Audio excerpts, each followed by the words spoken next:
بسم الله الرحمن الرحيم وبه نستعين والصلاة والسلام على رسوله الكريم محمد وعلى آله وصحبه أجمعين ومن تبعهم بإحسان إلى يوم الدين وبعد. شیخ الاسلام محمد ابن سلیمان تیمی رحمہ اللہ اپنی کتاب القواعد الاربعہ میں تیسرے قاعدے کے تحت ذکر کرتے ہیں کہ اللہ کے نبی علیہ الصلوۃ والسلام کا ظہور ایسے لوگوں میں ہوا جو فرشتوں کے بھی پجاری تھے، انبیاء کرام علیہ الصلوۃ والسلام کی بھی وہ پوجا کیا کرتے تھے اور نیک بزرگ لوگوں کی بھی وہ پوجا کیا کرتے تھے۔ فرشتوں کے پجاری کون ہیں اور فرشتے کیا ہیں، ان کی حقیقت کیا ہے، ان کی اقسام کیا ہے، ان کے کام کیا ہیں، یہ ساری چیزیں پچھلے دروس کے اندر گزر چکی۔ پھر انبیاء کے پجاری کون ہے اور اس وقت انبیاء کرام علیہ الصلوۃ والسلام کی پوجا کون کر رہے ہیں، اس کی تفصیل پچھلے درس کے اندر گزر چکی۔ شیخ الاسلام نے انبیاء کی عبادت کے بعد صالحین کی عبادت کا تذکرہ کیا ہے کہ اللہ کے نبی علیہ الصلوۃ والسلام کے زمانے میں لوگ انبیاء کی بھی پوجا کیا کرتے تھے اور وہ اہل کتاب تھے، یہود و نصارہ تھے۔ اس کے علاوہ اللہ کے نبی علیہ الصلوۃ والسلام کے زمانے میں جو کفار تھے،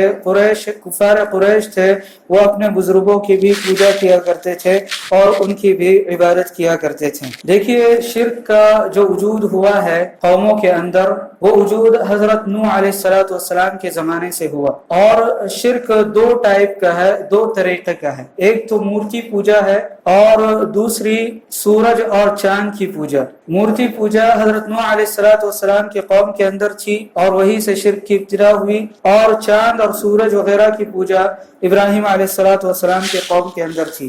آدم علیہ الصلوۃ والسلام کو جب اللہ رب العالمین نے پیدا کیا تو آپ خالص اسلام پر پیدا کیے گئے، اور آپ کے ماننے والے موحد تھے، مومن تھے، اور اللہ رب العالمین کے اسلام کو اور اللہ رب العالمین کے دین کو کما حق ماننے والے تھے۔ تقریباً 10 صدی گزر گئی۔ 10 صدی گزرنے کے بعد پھر لوگوں کے اندر شرک آیا۔ لوگوں کے اندر جب شرک آیا تو اللہ رب العالمین نے حضرت نوح علیہ الصلوۃ والسلام کو مبعوث کیا۔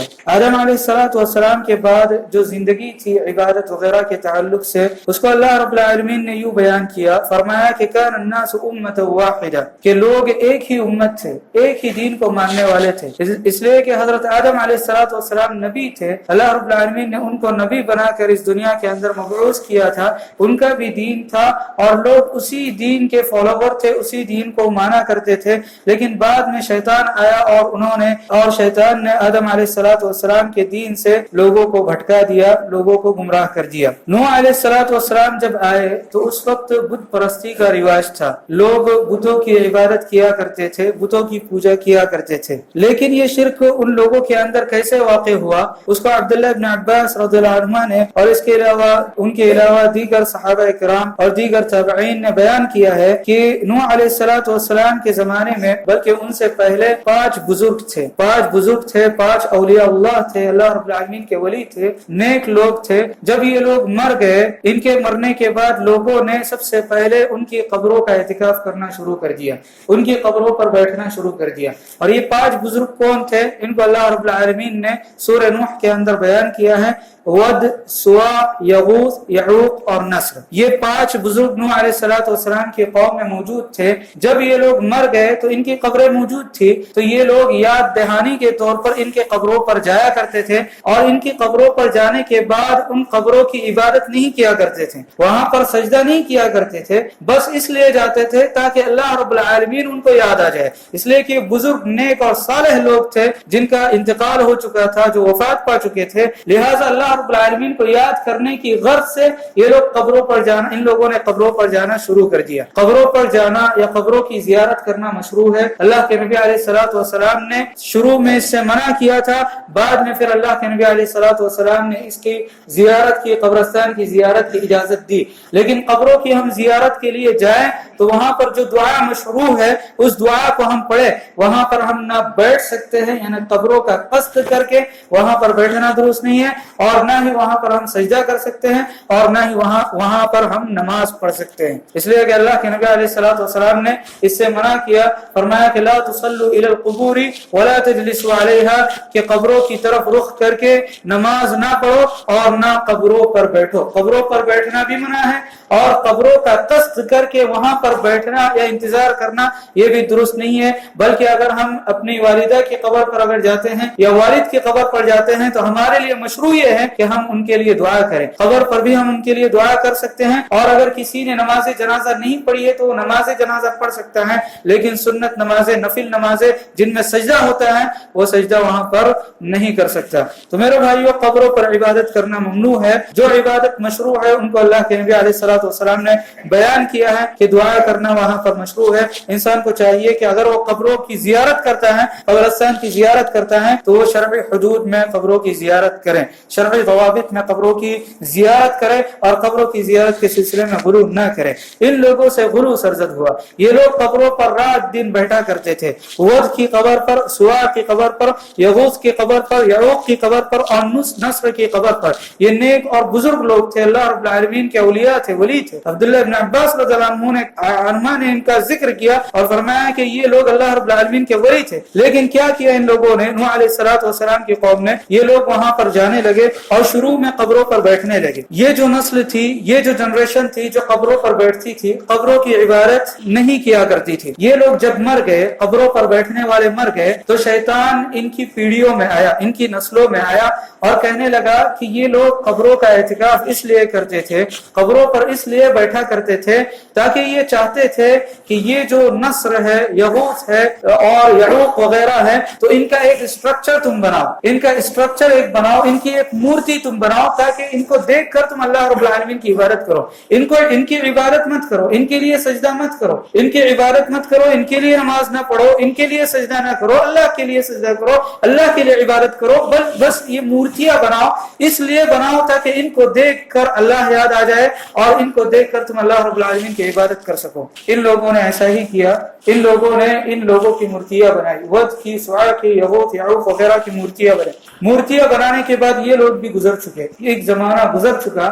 جب ان کے بیٹے اور ان کے پوتے وغیرہ آئے تو شیطان ان کے پاس آیا اور شیطان کہنے لگا کہ یہ مورتیاں کیوں بنائی گئی ہیں؟ یہ مورتیاں تمہارے آبا و اجداد نے, تمہارے پرکھوں نے اس لیے بنائی تاکہ تم ان کی عبادت کرو, تاکہ تم ان کے لیے سجدہ کرو. پھر لوگوں نے سجدہ کرنا شروع کیا, لوگوں نے عبادت کرنا شروع کیا. اس طرح میرے بھائیوں شرک اس دنیا کے اندر آیا, ورنہ دنیا کے اندر شرک کا وجود نہیں تھا. شرک کیسے آیا؟ شرک اندھی تقلید سے, اندھی عقیدت سے آیا, شرک علم سے نہیں آیا. دیکھیے عقائد کی جو بنیاد ہوتی ہے, عقائد کی بنیاد علم پر ہونی چاہیے. اگر عقائد کی بنیاد اندھی تقلید پر ہو, اندھی عقیدت پر ہو, یا اپنے بزرگوں سے جو عقیدہ ہم نے پایا ہے اس پر ہو, تو ہمارا بھی حال وہی ہوگا جو نوح علیہ الصلوۃ والسلام کی قوم کا ہوا. عقائد کی بنیاد علم پر ہوتی ہے, قرآن پر ہوتی ہے, حدیث پر ہوتی ہے, دلیلوں پر عقائد کی بنیاد ہوتی ہے.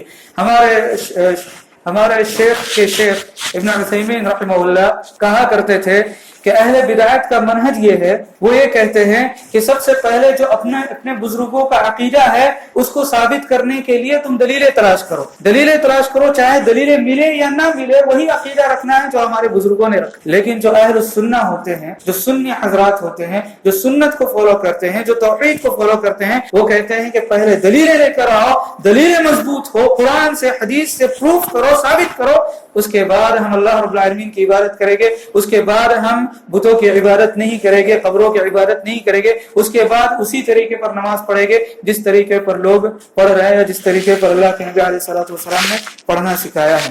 تو میرے بھائیوں یہ شرک کی اصلیت ہے, یہ شرک کی حقیقت ہے. شرک اس دنیا کے اندر موجود نہیں تھا. نوح علیہ الصلوۃ والسلام کے زمانے سے شرک کا رواج ہوا, پھر اللہ رب العالمین نے نوح علیہ الصلوۃ والسلام کو مبعوث کیا. نوح علیہ الصلوۃ والسلام یہ دنیا کے سب سے پہلے رسول ہیں جن کو ایک نیا دین لے کر اور ایک نئی شریعت لے کر اللہ رب العالمین نے دنیا کے اندر مبعوث کیا. پھر نوح علیہ الصلوۃ والسلام دنیا کے اندر آئے اور انہوں نے اپنی قوم کو توحید کی طرف بلایا. لیکن چونکہ یہ جو موروثی عقائد تھے, اپنے باپ دادا سے جو عقائد آئے ہوئے تھے, جو در حقیقت شیطان نے ان کے دل و دماغ کے اندر ڈالے ہوئے تھے, ان عقائد کو انہوں نے نہیں چھوڑا. صرف 80 سے کم لوگ نوح علیہ الصلوۃ والسلام پر ایمان لائے. تقریباً 950 سال نوح علیہ الصلوۃ والسلام نے ان لوگوں کو توحید کی دعوت دی. اس کے باوجود ان لوگوں میں سے چند ہی لوگوں نے اسلام قبول کیا، چند ہی لوگوں نے توحید کو قبول کیا، باقی سارے لوگ ود کی، سوا کی، یغوث کی اور یعوق اور نصر وغیرہ کی عبادت کیا کرتے تھے۔ اور انہوں نے کہا کہ وقالوا لا تذرون آلهتكم ولا تذرون ودا ولا سواع ولا يغوث ويعوق ونسرا۔ نوح علیہ السلام کی قوم نے کہا کہ اپنے آلہہ کو، اپنے معبودوں کو مت چھوڑو، نوح علیہ السلام کی بات مت مانو، یہ کہتے ہیں کہ صرف اللہ کی عبادت کرو، ایسا نہ کرو، بلکہ ود کی بھی عبادت کرو، سوا کی بھی عبادت کرو، یغوث، یعوق اور نسر وغیرہ کی بھی عبادت کرو۔ تو یہ نوح علیہ السلام کی قوم کا شرک تھا، جو شرک کی اصل بنیاد ہے اور شرک کی حقیقت ہے۔ پھر اس کے بعد ابراہیم علیہ السلام کی قوم کے اندر بھی شرک کا رواج تھا۔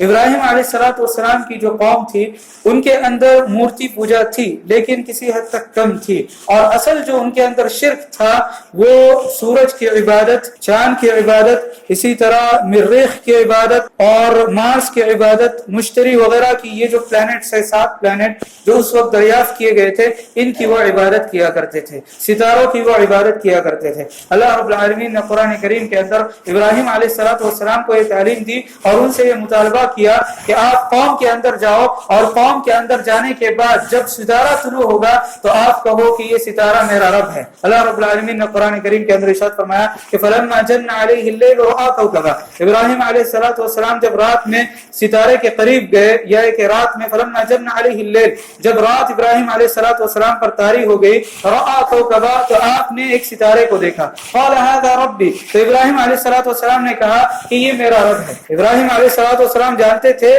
کہ اللہ تعالیٰ ہی ان کا رب ہے، لیکن چونکہ قوم موجود تھی، ان کی قوم وہاں پر موجود تھی، لوگ موجود تھی اور لوگوں کو تعلیم دینا مقصود تھا، اس لیے ابراہیم علیہ السلام نے کہا کہ هذا ربی، یہ میرا رب ہے۔ فلما افل قال لا احب الافلین، جب یہ ستارہ غائب ہو گئے، یہ ستارہ غائب ہو گیا، تو ابراہیم علیہ السلام نے کہا کہ میں غائب ہونے والوں کو پسند نہیں کرتا۔ پھر ابراہیم علیہ السلام نے چاند کو دیکھا، فلما رأى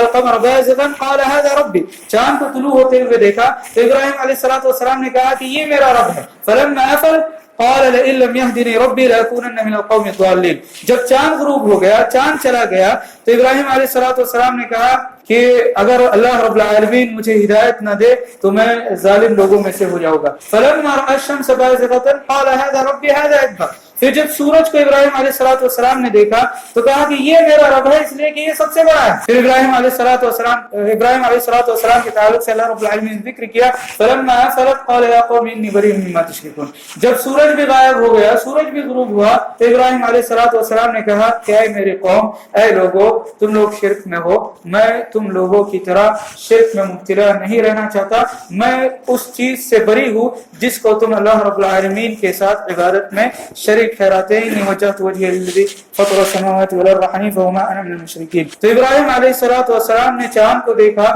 ستاروں کو دیکھا اور سورج کو دیکھا، اور لوگوں کو یہ تعلیم دی کہ یہ سورج غائب ہونے والا ہے، یہ ستارے غائب ہونے والے ہیں، تو ان کے جو پیدا کرنے والے ہیں، ان کا جو پیدا کرنے والا ہے اس کی عبادت کی جائے، یہ تو غائب ہونے والے ہیں، ان کی عبادت نہ کی جائے۔ تو یہ شرک تھا جو ابراہیم علیہ السلام کی قوم کے اندر واقع ہوا اور حضرت نوح علیہ السلام کی قوم کے اندر واقع ہوا۔ شیخ الاسلام نے ذکر کیا کہ اس زمانے میں بھی، اللہ کے نبی علیہ السلام کے زمانے میں بھی بزرگوں کی عبادت کرنے والے لوگ موجود تھے، اور عبداللہ بن عباس رضی اللہ عنہ نے ذکر کیا ہے کہ بعض قبائل، عرب کے بعض قبائل ان لوگوں کی بھی عبادت کیا کرتے تھے۔ کن کی؟ ود کی، سوا کی، یغوث کی، یعوق کی اور نصر کی۔ جو نوح علیہ السلام کے زمانے میں مورتیاں تھی، ان کی اللہ کے نبی علیہ السلام کے زمانے میں بھی کچھ لوگ ایسے تھے، کچھ قبیلے ایسے تھے کہ جو ان کی عبادت کیا کرتے تھے، اور اللہ کے نبی علیہ السلام نے ان لوگوں سے قتال کیا، ان لوگوں سے جنگیں لڑی اور ان